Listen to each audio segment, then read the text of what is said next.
mesmo não era feliz, como eu ia fazer alguém feliz, né? Já não tinha mais convívio, não tinha diálogo, cada um ia para um canto da casa. Nos primeiros 6 meses, foi tudo mil maravilhas, né? E aí depois disso começou a vir os problemas. E aí foi onde eu decidi terminar, depois de 2 anos e 8 meses. Eles começaram a namorar, aí logo em seguida já foram morar juntos, né? A gente percebia que ele estava apaixonado, mas aí conselho ele não aceitava, não tinha como. E ele não pedia, né? Então fica difícil a gente dar conselho. Eu ia para casa dela às vezes, não tinha um compromisso muito sério, né? Não assumia o papel de que era para ser como se fosse um casal, não assumia esse papel também. Aí às vezes eu saía da casa dela, às vezes eu voltava. E no começo eu gostava muito, só que depois no finalzinho já não sabia, tinha essa dúvida se gostava, né? Porque era um relacionamento que fazia mal. Na verdade morava debaixo do mesmo teto e não, né? Às vezes quando tinha alguma briga eu saía, ia embora para casa da minha mãe. Eles ficavam assim por muito tempo, namoravam, terminavam, aí ficava um tempo sem se ver, depois voltava de novo. E ele brigava e vinha para cá. Só que aí, não sei se é para pirraçar com ela, mas ele ficava que não ia para lá. Ela tinha que vir atrás dele para chamar ele de volta. Cheguei a falar assim que o nosso relacionamento não estava bom. Eu cheguei a falar para ela que eu não estava conseguindo ser feliz e não estava conseguindo fazê-la feliz também. Ela ficava quieta. Esse era o problema, né? Porque não tinha diálogo. No momento que ela me deixou de carro ali fora e quando eu entrei para cá, a voz dela ficou atormentando na minha mente, falando que eu ia me arrepender de ter terminado com ela e aquilo aconteceu de fato. A partir desse momento eu fiquei trancado dentro do quarto e não consegui sair mais. Eu fiquei meio que em depressão uns 15, 20 dias sem conseguir fazer mais nada. A gente ficava preocupado, mas e como agir? Não sabia como agir. É difícil ajudar quem não quer ajuda, né? Isso, foi aqui nesse quarto, nessa cama, que eu fiquei sem conseguir sair de casa, sem conseguir pensar em mais nada, só conseguia pensar no meu problema. Era uma mistura de sentimento, era ódio, era raiva, era rancor. Eu não tinha forças para fazer nada. Eu não conseguia trabalhar, eu tentava me concentrar, mas não conseguia. O pensamento só era no relacionamento. Mesmo sabendo que estava me fazendo mal, só que eu sentia falta dela depois que eu terminei. Passava pensamento de suicídio, que achava que eu não ia ser feliz com ninguém mais. Eu achava que ela era... A minha vida estava baseada nela, né? Eu não queria sair para nada, nem o trabalho dele ele conseguia fazer. Não comia, não comia. Eu tinha que insistir muito, a gente queria conversar tudo, mas nem conversa ele queria. Eu fiquei aqui 20 dias trancado aqui dentro desse quarto, com depressão. Nessa cama não conseguia sair por nada. E aí à noite os pensamentos ficavam bombardeando a mente aqui, né? À noite vinha tudo aqueles pensamentos de suicídio na cabeça. Os dias não tinham razão para mim, não tinha sentido viver naquela situação. Falavam para eu sair, para eu tentar viver, que aquilo ia passar, que era só uma fase. Quando eu olhava para os meus pais, eu sempre via exemplo neles, né? O casamento deles sempre foi muito feliz, então eu queria ter um relacionamento igual o que eles tinham. Eu não sabia disso. Eu sabia, mas estava dentro dele. Ele não expôs isso para fora, né? Aí depois de muito tempo que a gente veio saber isso, né? Eu pensava muito que eu estava machucando eles, né? Porque o meu sofrimento fazia eles sofrer. Eu pensava muito nisso, só que eu não sabia o que fazer para mudar essa situação. Na verdade, depois que eu saí daquela situação de ficar trancado dentro do quarto, eu tentei com a força do meu braço, tentei viver. Aí eu tentei ir para balada, tentei sair para alguns lugares, mas tudo que eu fazia parecia que era em vão. Ele saiu com os colegas, só para você ter uma ideia. Ali naquela grama ali, ó, eles trouxeram ele de madrugada, bêbado, e jogaram ali que nem um cão. Jogaram e viraram as costas e largaram ali, entendeu? Aí a gente via aquela situação, aí eu tinha um cachorro, e o cachorro lambendo a boca dele. Ali é como se tivesse uma facada no peito. Antes desse namoro eu tive alguns outros relacionamentos, né? E não foi nada sério. Foi um relacionamento de balada, conhecia pessoas em balada, conhecia pela internet e acabei me envolvendo com essas pessoas. Via um rostinho bonito, ficava todo bobo, né? Eu não procurava o conteúdo da pessoa, né?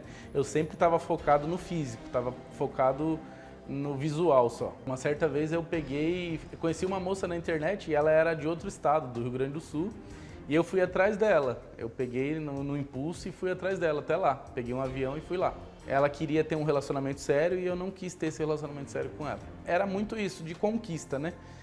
eu consegui, depois que eu conseguia, eu via que aquilo não ia me fazer feliz, eu conseguia enxergar isso. Tentava achar a felicidade num relacionamento, eu achava que um relacionamento ia me dar felicidade. Aquele sentimento que eu tinha, que eu usava o coração para pensar, só me fazia infeliz.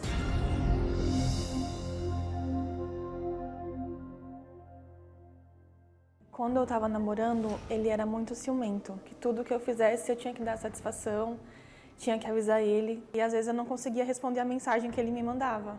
E aí ele ficava me questionando por que demorou para responder, se eu via a mensagem, por que não respondi.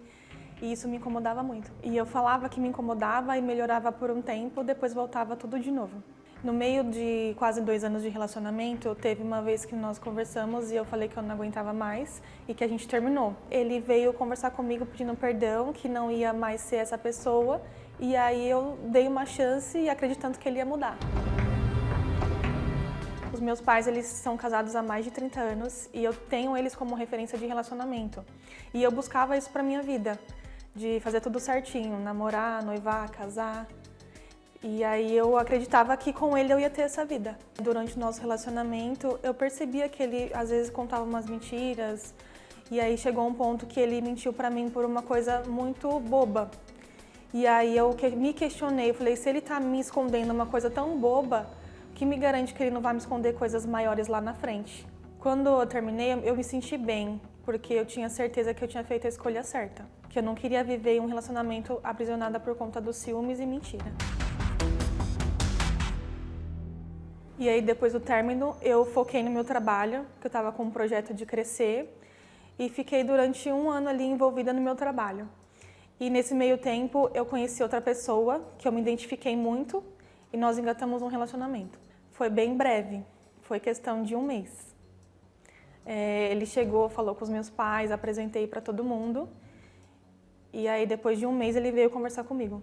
E ele me falou que ele me colocou como se nós inferior a ele, a vida que ele tinha. Porque como eu estava nesse projeto de crescer profissionalmente, ele já estava em mais estabilizado, ele me colocou super para baixo e esse foi o motivo que ele me deu para terminar o relacionamento. Depois que isso aconteceu, eu me tranquei e eu me coloquei como se essa área da vida não fosse importante. Eu criei uma capa. Na frente das pessoas, quando elas me questionavam, eu falava que não, que estava tudo bem, que eu não precisava disso. Só que por dentro eu estava literalmente destruída. Quando tinha datas especiais assim, eu me jogava no trabalho. Eu vivia para trabalhar. E onde tinha a oportunidade de conhecer uma pessoa, eu fugia desses lugares. Eu cheguei na palestra destruído, né? Cheguei na palestra depressivo, com um vazio na alma, e aí comecei a participar das palestras e comecei a entender o que precisava de fato, de verdade, para eu ser feliz. E aí eu comecei a aprender sobre o amor inteligente. Aí eu comecei a colocar em prática que eu tinha que me valorizar, que eu tinha que, primeiramente, gostar de mim, estar bem comigo, para depois estar com alguma pessoa, conseguir ter um relacionamento com alguém. E aí eu comecei a aprender que eu precisava ter alguém que tivesse conteúdo, não só um rostinho bonito mais. E aí, na palestra, eu vi que eu tinha que me reconstruir o meu eu. E eu já tinha o livro Namoro Blindado, só que eu conhecia algumas coisas, só que eu não colocava em prática. E aí, durante uma live do Namoro Blindado, o professor ele falou uma frase muito engraçada e eu coloquei um emoji. E no dia seguinte eu acordei com uma mensagem do Leandro no meu Instagram. O que eu vi de diferente na Priscila foi o caráter, né? Eu comecei a conversar com ela e eu vi que ela tinha conteúdo, não era só beleza física, ela tinha um conteúdo. Então, um pouquinho mais de 1 mês que a gente estava conversando, a gente se conheceu pessoalmente, começamos a namorar, depois a gente ficou noivo e depois a gente se casou nesse período de 1 ano e 4 meses. Hoje eu consigo falar que eu tenho tudo aquilo que eu buscava e um pouco mais ainda. Aquilo que eu buscava lá no passado, hoje eu consegui ter. Hoje eu consegui conhecer o amor inteligente. Eu sinto amor, carinho, respeito. Eu consigo fazê-la feliz e ela também me faz feliz hoje em dia. Hoje eu tenho tudo aquilo que eu buscava como referência e um pouco mais. Vai fazer 3 anos que a gente se casou e eu vejo o nosso relacionamento como uma meta alcançada. O livro Namoro Blindado me ajudou a ter base, né? Me ajudou a ter referência do que eu procurava. Eu vejo o livro como uma instrução de uma receita. Se você não usar os ingredientes que estão na receita, você não vai conseguir o resultado final. Então tem que colocar tudo em prática.